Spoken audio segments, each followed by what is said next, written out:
যাস? ব্যাটবল হাতে নিয়ে মানুষ কই যায়? হাটে যায় না মাঠে যায়? আমি তো মাঠে যাইতেছি। ঘরের মধ্যে ভাইটা অসুস্থ হয়ে পড়ে রয়েছে, একটু দোকানে গিয়ে বললেও তো পারো। তুমি তো দেখি কিচ্ছু জানো না। সারের ব্যবসা কি বিকালবেলা হয়? সকালবেলা বেচা বিক্রি। সেই তুই তো দেখি সব জানতা। হ্যাঁ, আগে থেকে সব জানা বই রয়েছ। আচ্ছা যা, দোকানে না যা, একটু মামার বাড়ি যা না, একটা জিনিস রাখছিলাম দিয়ে আয় না বাপ।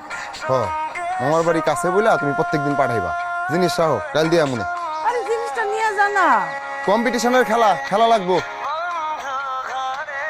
মামুর বাড়ি কাছে বইলা মর্ম বুঝো না, দূরে হইলে ঠিকই যাওয়ানোর লেগে পাগল হইতা।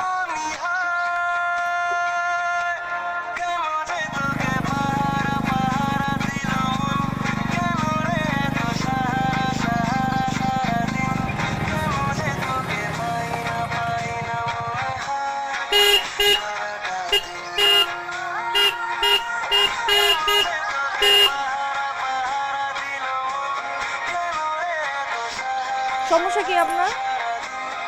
জি মানে মানে আপনি এরকম পাগলের মতো হর্ন কেন বাজাতেছেন? সমস্যা কি আপনার? আসলে হয়েছে কি, কিসের আসলে? মানে একটা অপরিচিত মানুষের বাড়ির সামনে এসে কেউ হর্ন বাজায়? আপনার যদি কোনো কাজ থাকে আপনি ভিতরে যান, ভিতরে যা জিজ্ঞেস করে। আপনি এগুলো তাকিয়ে আছেন কেন?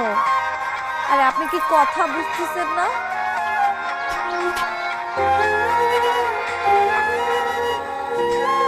আরে আপনার সাথে আমি কথা বলতেছি, আপনি কি শুনতেছেন না কথা? উত্তর দিতে পারেন না কথা?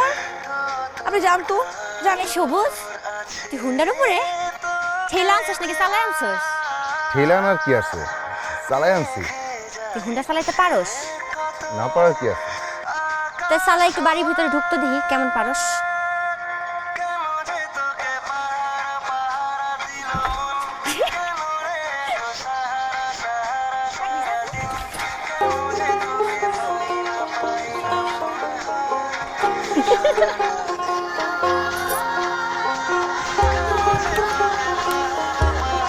বুঝলো?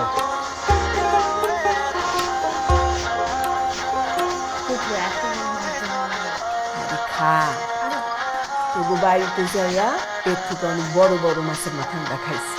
আমাদের দেখলে তোর বাপ তো নিজে পুকুরে নেমে মাছ ধরতো। তোর বাপে তো তখন বিয়া হয়নি, আমাদের দেখলে তার একদম ঈদ লাগতো। আব্বা এখনো আগের মতোই আছে, কেউ বাসায় গেলে বেরিয়ে যাবে। হ্যাঁ, এই যে গতবারও তো তাই করলো। তোর বাপের আসলে বয়স হইতেছে, বুড়া হইতেছে না। না, গতবার যাওয়ার সময় কিন্তু আমাদেরকে বিউটিদের বাড়িতে নিয়ে যাও নাই। এবার কিন্তু নিয়ে যাবা। এই তুই কি ও তোর থেকে বড় না? আপা বল। পড়াশোনাতেও বড়, এবার ইন্টার পরীক্ষা দিচ্ছে। সে পরীক্ষা দিচ্ছে, আমিও পরীক্ষা দিই। ঘটনা তো একই, তাই না সবুজ ভাই?